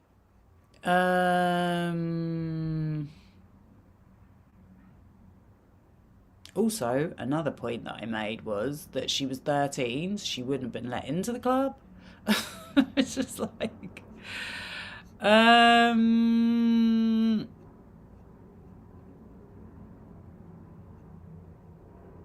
Factual and procedural background. The defendant's scheme. In the fall of 2024, the federal criminal indictment of Sean Diddy Combs for racketeering, sex trafficking and transportation to engage in prostitution, which we know he got off. Or he got charged with that one. Guilty on that one, but not the first two. Led to a huge media spectacle. In order to take maximum advantage of this development, Buzbee and his law firm, partnering with Ava Law Group and a legal marketing firm, launched... Oh, I thought it said Ava Law Group, a legal marketing firm. Okay, so they used a legal marketing firm as well. Launched an aggressive nationwide campaign looking for clients client farming, who were victims of Coombs or any other famous figure who attended the same event as him. This campaign included press conferences, national media appearances, Instagram ads, Facebook ads, and even a 1-800 hotline. In October 2024, the defendants, who are attorneys, found a willing accomplice for their scheme. Doe at this time was desperate. She had recently been in jail, had lost custody of her children, and her parents, on whom she relied financially, had just filed for bankruptcy. Defendants exploited her unfortunate circumstances to convince Doe to manufacture a claim against Carter with the goal of seeking much needed funds for Doe and a windfall for themselves. So they're not really, they're being kind to this woman. Public records that were available to, or could have easily been obtained by the defendants at the time, clearly showed that Doe was hardly a reliable witness or plaintiff. Her psychiatrist had testified in a prior criminal proceeding that Doe suffers from severe mental health disorders, takes multiple prescriptions medication, and has a documented history of hallucinations. Just months before connecting with the other defendants, Doe was charged with assault in the second degree. Even more concerning, on at least 3 prior occasions, Doe had made unrelated false allegations of SA against others, each of which was either dropped by her or dismissed by the courts. In other words, anyone running a simple Google search of Doe's real name would have quickly uncovered those facts. These circumstances called for careful independent corroboration of Doe's allegations before any attorney could responsibly rely on her in accusing Carter of one of the most serious crimes imaginable.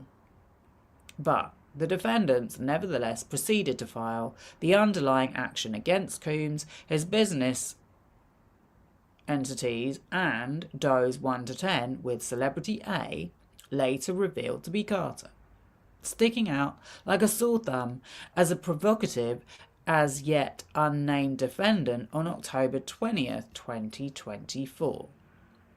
Once the underlying action had been filed, but with Carter still unnamed, defendants zeroed in on Carter as their target.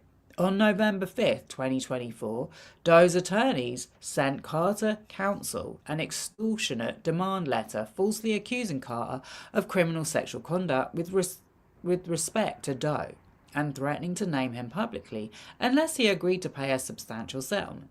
The demand itself was brazen.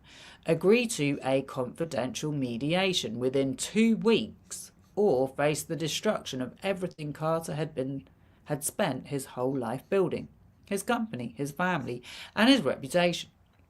Buzbee knew, or should have known, that the allegations against Carter were false before the demand letter went out, but he simply didn't care. Instead, he pushed Doe to go forward with the full story in order to make the case better and get the lawyers and Doe more money. In other words, as Doe explained, Buzbee brought Jay-Z into it. So I just played the recording.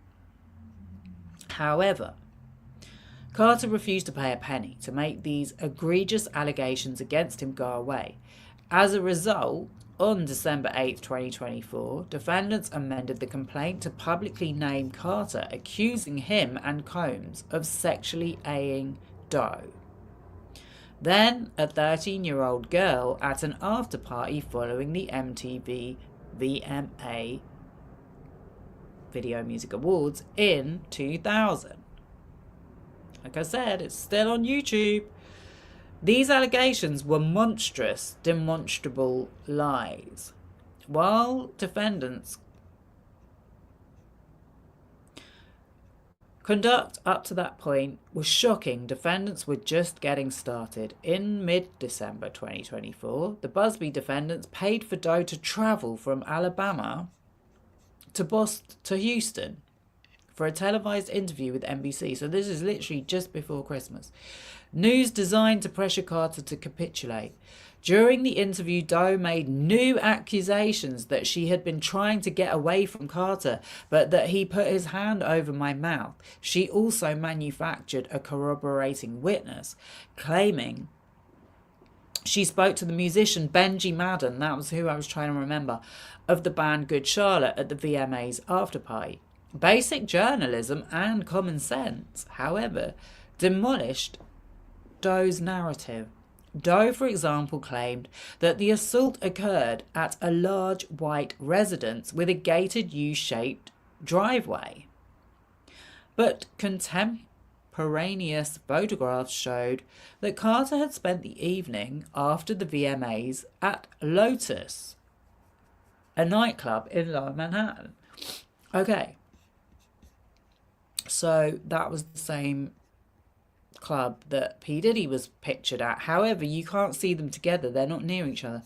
Although Doe claimed she spoke to musician Benji Madden at the after party, his representative confirmed to NBC News that he and his brother were on tour in Chicago that night, despite claiming her father picked her up from a gas station after the assault, a drive of more than 5.5 hours each way. Her father told NBC News he had no recollection of any such trip, calling it something that would definitely stick in my mind. And despite claiming she watched the VMAs on a Jumbotron outside Radio City Music Hall that night and approached limousine drivers while outside, no Jumbotron existed that night because New York City had denied the permit for one, and publicly available video shows that the limousine area was cordoned off by police barricades, making it wholly inaccessible to fans. In other words, nothing about Doe's story made sense, added up, or was corroborated by a shred of evidence. It was all complete fabrication. That's what I thought. That's what I thought in the beginning. I was like, this don't make no sense. Defendants retreat on January 28, 2025, so they had to go all through Christmas with this hanging over them. Judge Annalisa Torres, who presided over the underlying action, ordered Buzbee to file proof of his admission to SDNY by February 14, 2025.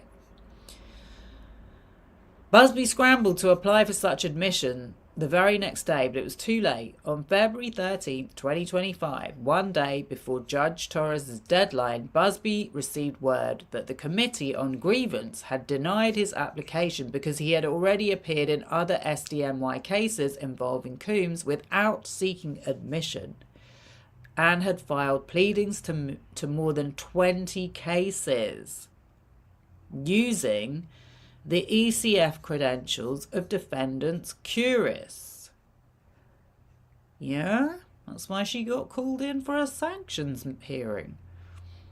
On February 14, 2025, the same day, Judge Torres ordered Buzbee to file proof of his admission to SDNY, which he could not do. Doe filed a voluntary dismissal with prejudice, meaning she could never file it again, with prejudice, of her claims against Carter. The underlying action ended not because the parties reached any settlement. Say that louder for the people at the back. The underlying ended not because the parties reached any settlement, but because defendants' conspiracy to extort and defame Carter collapsed under the weight of its own lies. A week later, during an interview with investigators, yeah, not before, there were all these stories as well at the same time of like investigators going around to visit content creators that were doing content about P. Diddy. I don't believe them anymore. A week later, on February 21st, 2025, during an interview with investigators, Doe admitted that none of her allegations against Carter were true and that Buzbee had pushed her into accusing Carter of sexually assaulting her. This case On March 3, 2025, Carter filed his original complaint, in this case against the Buzbee defendants and Doe in the Southern District of Alabama, asserting claims for malicious prosecution, abuse of process, and civil conspiracy against the defendants, who are attorneys, and a defamation claim against Doe. I mean, if there was ever a case for defamation, this would have to be it. On April 25th, 2025, Buzbee and Doe consented to Carter amending his complaint to Alabama. On May 5th, Carter filed his first amended complaint, adding Antigone Curis and Curis Law as defendants and updating the allegations with new facts.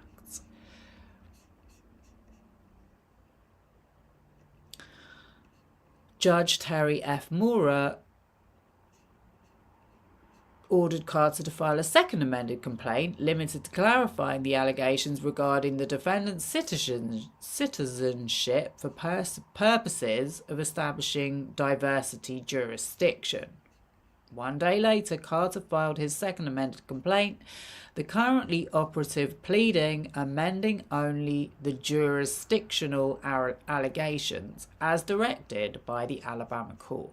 Defendants then moved to dismiss the second amended complaint for lack of personal jurisdiction and improper venue, and for failure to state a claim. With respect to those motions, Judge Moorer issued an order on March 31st, 2026, holding that while the Alabama federal court had personal jurisdiction over Doe and Buzbee, he was deciding to transfer the case to the Southern District of New York as the more appropriate venue.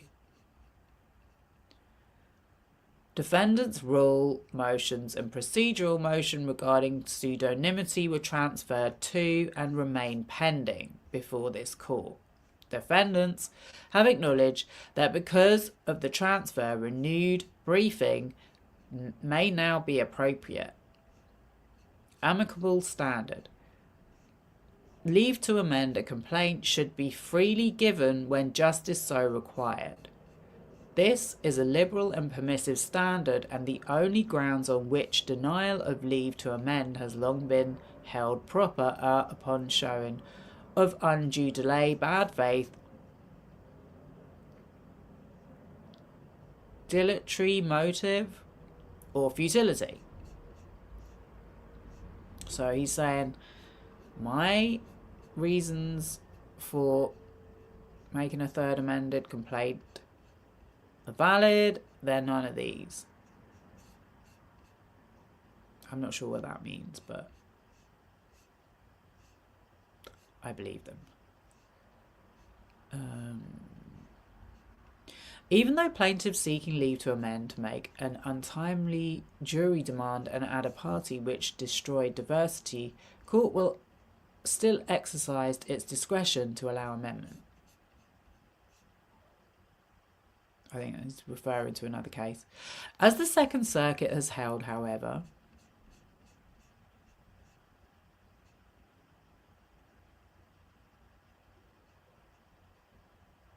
these are all like other case citations.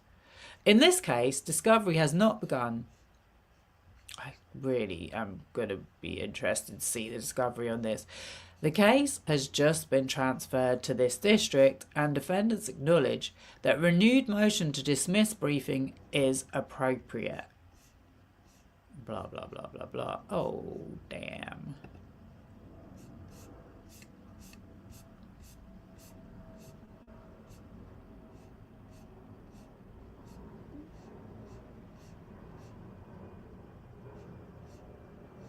Okay, so that was him saying that his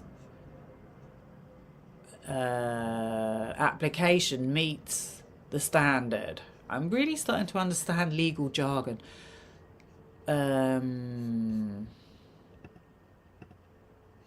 Argument. This motion is timely and made in good faith. We don't really need to read all that. Defendants will not be prejudiced by the third amended complaint. Leave to amend may be denied only where amendment would require the opponent to expend significant additional resources to conduct discovery and prepare for trial, or significantly delay the resolution of the dispute. Oh, okay, so they're trying to argue that this is going to lead to more work for them. And he's saying, no, it isn't, because we've not even started discovery yet, and there's not really going to be too much more added that you don't already know. Despite its commencement a year ago, this case remains at the very beginning due to prolonged briefing periods on defendants' motions to dismiss in the Southern District of Alabama. The parties have not yet begun discovery, no document requests have been served, and no depositions have been taken. Defendants cannot credibly claim prejudice where, as here, discovery has not even begun. Nor will the third amended complaint delay resolution of this case under the current scheduling order. Discovery will proceed in parallel with motions to dismiss briefing.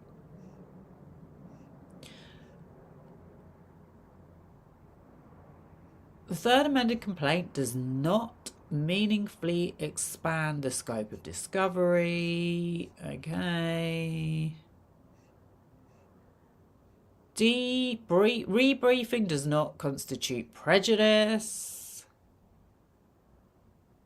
Because it is an ordinary part of civil litigation, the cost of briefing a motion to dismiss does not constitute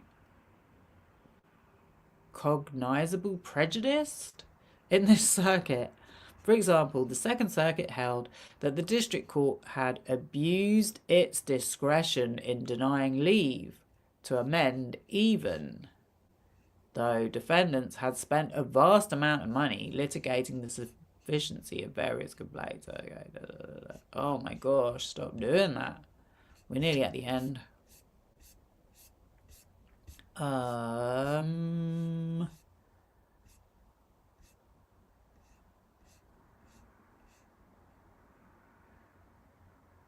The proposed amendments are not futile.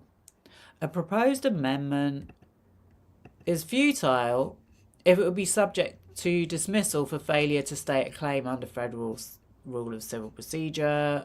Obviously, he's saying his isn't.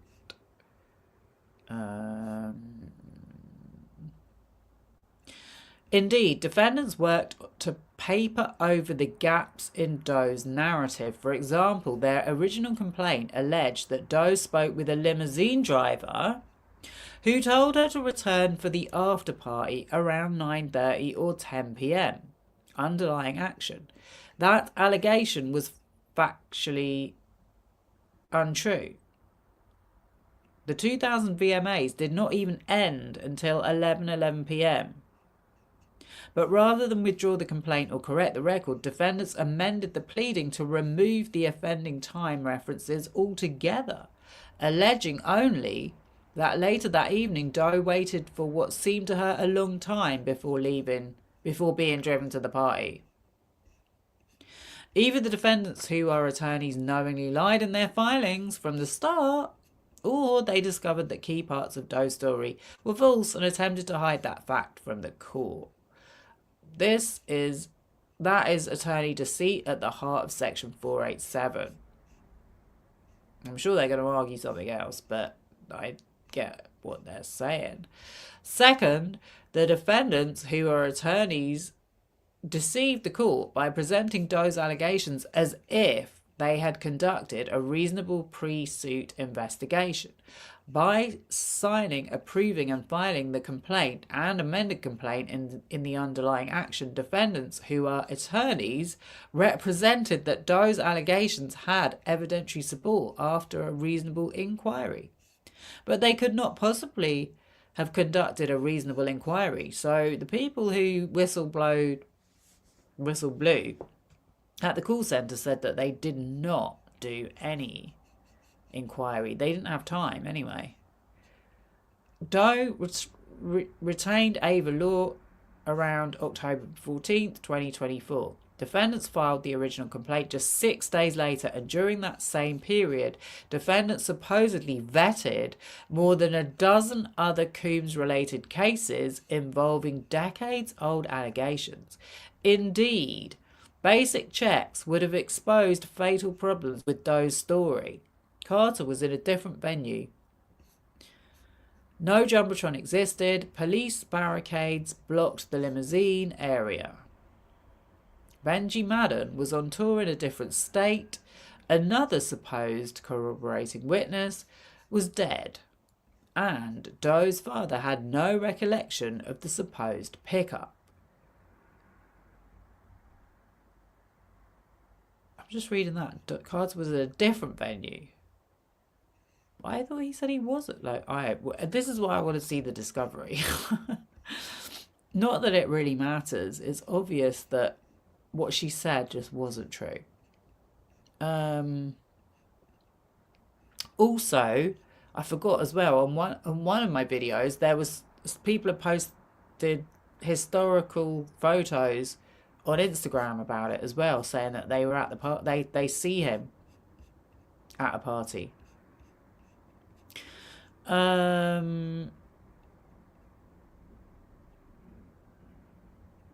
Defendants nevertheless signed, approved and filed the complaints, falsely representing that Doe's allegations had factual support. Defendants chose not to look or looked and filed anyway. That is actionable deceit. Third, Buzbee's unauthorised practice in this court independently serves as a violation of Section 487. Buzbee knew he was not admitted to practice here, yet he signed pleadings, motions and letters in the underlying action and filed them through Curis's ECF credentials. Each filing falsely conveyed that Buzbee could appear before this court. This was not a technical foot fault. By bypassing the admission process, Buzbee avoided disclosing the misconduct and professional improprieties that threatened any pro hac vice application he might file, and he deprived the court of information bearing directly on his fitness to appear. I just feel like he's literally laughing in the face of the justice system by posting that license on his Instagram, like as if the judge is going to look at his Instagram. He also evaded this court's admission rule 11, accountability and inherent disciplinary authority. That conduct deceived the court and compounded defendants' broader scheme to weaponize this court's docket against Carter. It just meant that anyone doing commentary on it could literally bring up his Instagram and be like, he does have a license. It's a conspiracy against him because Diddy's a paedophile.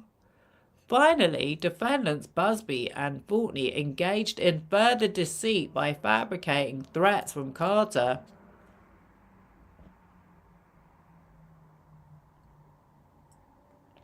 to manipulate Doe into dismissing the underlying action after Judge Torres ordered Buzbee to file proof of admission to this district. And after Buzbee learned that his admission application had been denied, Buzbee sent Fortney to meet with Doe. At that meeting, Fortney falsely told Doe that Carter had threatened her life and that continuing with the underlying action was too dangerous, even though Fortney knew no such threats had ever been made. That lie concealed the real reason the attorney defendants wanted the case dismissed, to avoid scrutiny for filing and prosecuting a false action in this district, where Buzbee was not permitted to practice. It also deprived Carter of the opportunity to clear his name in the underlying action and seek relief against the false accusers who had invoked this court's process to destroy his reputation. Buzbee's direction of this meeting and Fortney's knowing lie to Doe, a party to the underlying action, independently state deceit under Section 487. Defendants' deceit injured Carter by placing false allegations of child SA on this court's public docket forcing him to defend a fraudulently filed action and causing severe reputational, business and personal harm. Those injuries are recoverable subject to trebling under Section 487. Carter's Section 487 claim, therefore, is not futile, and court should grant Carter leave to assert it. Those injuries are recoverable subject to trebling, so he's talking about, I want treble whatever I'm awarded for injury. For the above reasons, Carter respectfully requests that this court grant leave to file the third amended complaint attached as Exhibit 1 to the C.D. declaration, and for such other and further relief as the court may deem just and proper. Signed, Jordan W. Seave. So, I'm not able to access the declaration. No. But I will be keeping an eye on this until it goes to trial. Anyway, I hope you found that all. I hope you all found that interesting. I certainly did. So I will be definitely keeping an eye on this and seeing how it plays out. Yeah, that's all I've got for tonight. I really hope you enjoyed it, and I will see you all soon on the next one. Take care. Bye.